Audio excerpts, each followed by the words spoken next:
రాష్ట్రంలో మున్సిపాలిటీలు, కార్పొరేషన్లలో ఇవాళ కొత్త పాలక వర్గాలు కొలువుదీరనున్నాయి. ఇందుకు రాష్ట్ర ఎలక్షన్ కమిషన్ అన్ని ఏర్పాట్లు చేసింది. ఆయా జిల్లాల కలెక్టర్ల పర్యవేక్షణలో ఈ ప్రక్రియను పూర్తి చేసేందుకు రంగం సిద్ధమైంది. 116 మున్సిపాలిటీలు, 7 కార్పొరేషన్ల ఎన్నిక ఫలితాలు 13న ఫలితాలు ప్రకటించాయి. ఈ మేరకు సోమవారం 11 గంటలకు నూతనంగా ఎన్నికైన కౌన్సిలర్లు, కార్పొరేటర్లతో సంబంధిత కమిషనర్లు ప్రమాణం చేస్తారు. అనంతరం chairman, vice chairman, mayor, deputy mayor ఎన్నికలకు నోటిఫికేషన్ జారీ చేస్తారు. కోరం హాజరైతే మధ్యాహ్నం 12:30 నిమిషాలకు chairman, vice chairman, mayor, deputy mayor ఎన్నిక ప్రక్రియకు ఉపక్రమిస్తారు. కోరం లేకుంటే ఎన్నికలను మరో రోజుకు వాయిదా వేస్తారు. తిరుమలకు కల్తీ నెయ్యి సరఫరా కేసు రోజు రోజుకి కీలక మలుపులు తిరుగుతున్నాయి. ఈ కేసులో ప్రధాన నిందితుడిగా ఉన్న కదురు చిన్నప్పను వ్యవహారం కొత్త అనుమానాలకు దారితీస్తోంది. అప్పటి తిరుమల తిరుపతి దేవస్థానం చైర్మన్ గా ఉన్న వైవి సుబ్బారెడ్డికు చిన్నప్పకు కేవలం పిఏ మాత్రమే కాదు, అత్యంత సన్నిహితుడిగా వ్యవహరించారని ఆరోపణలు బలపడుతున్నాయి.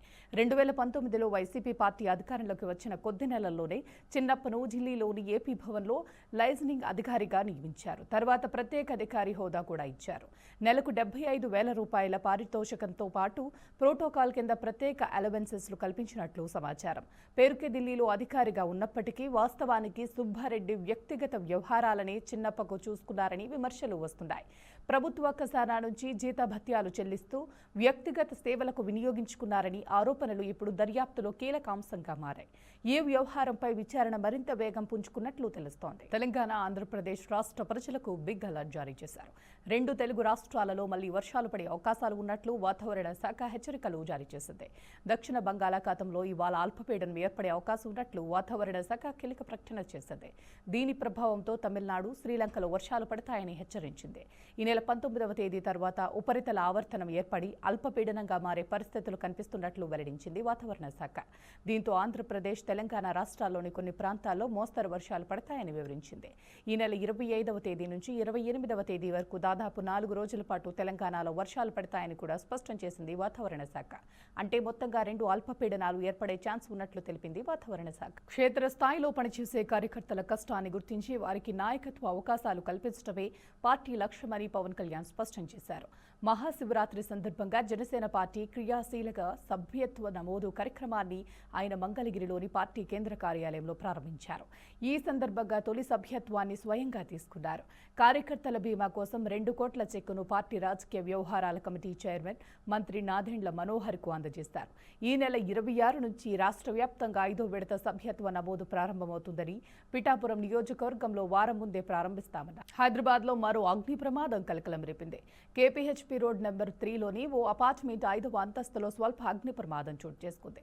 షార్ట్ సర్క్యూట్ కారణంగానే మంటలు చెలరేగినట్లు పోలీసులు అనుమానిస్తున్నారు. సమాచారం అందుకున్న అగ్నిమాపక సిబ్బంది వెంటనే ఘటనా స్థలికి చేరుకుని మంటలను అదుపులోకి తీసుకొచ్చారు.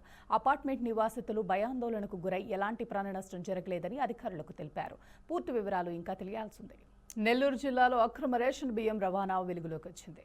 మనుబోలు మండలం కాగితాలపూర్ వద్ద లారీలో తరలిస్తున్న 35 టన్నుల రేషన్ బియ్యాన్ని పోలీసులు స్వాధీనం చేసుకున్నారు. సమాచారం అందుకున్న మనుబోలు పోలీసులు వాహనాన్ని ఆపి తనిఖీ చేయగా భారీ మొత్తంలో రేషన్ బియ్యం బయటపడింది.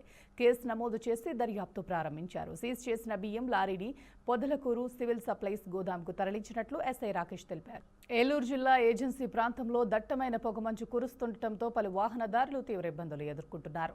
తెల్లవారుజాము నుంచే మంచు కమ్ముకపోవడంతో దృశ్యమానం తగ్గిపోయి రాకపోకలకు ఆటంకం ఏర్పడింది. ఏజెన్సీ ప్రాంతాలైన బుట్టాయిగూడెం, జీలుగుమిల్లి, కొయ్యలగూడెం, పోలవరం మండలాలతో పాటు జంగారెడ్డిగూడెంలో విపరీతమైన పొగమంచు కురిసింది. దట్టమైన మంచు కారణంగా వాహనదారులు తమ వాహనాలను రోడ్ల పక్కకు నిలిపివేసి ప్రయాణాలను వాయిదా వేసుకుంటున్నారు. జంగారెడ్డిగూడెం జాతీయ రహదారిపై కూడా పొగమంచు తీవ్రంగా కమ్ముకోవడంతో లారీలు, బస్సులతో సహా పలు రవాణా వాహనాల రాకపోకలకు అంతరాయం ఏర్పడింది. అధికారులు అప్రమత్తంగా ప్రయాణించారని సూచిస్తున్నారు.